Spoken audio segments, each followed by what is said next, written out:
Когда-то, знаешь, религия говорила: подожди, сегодня нельзя, может быть завтра.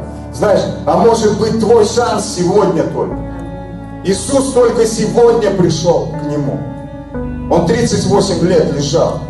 И я прям слышу его крик, этого мужика: вы что, гоните вообще? Ну, они там его: что за дела? Что это ты постель взял?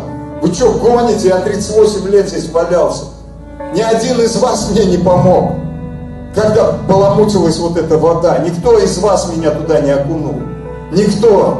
А Иисус пришел и исцелил меня, и я могу идти. Может, Бога прославить? Может, надо Бога прославить, убрать вот эти все догматы ваши религиозные, законы, и сказать: слава Богу! Только Он может исцелять так. Только Он может поднять парализованного, который 38 лет ничего делать не мог. А тут на тебе, он встал, постель несет.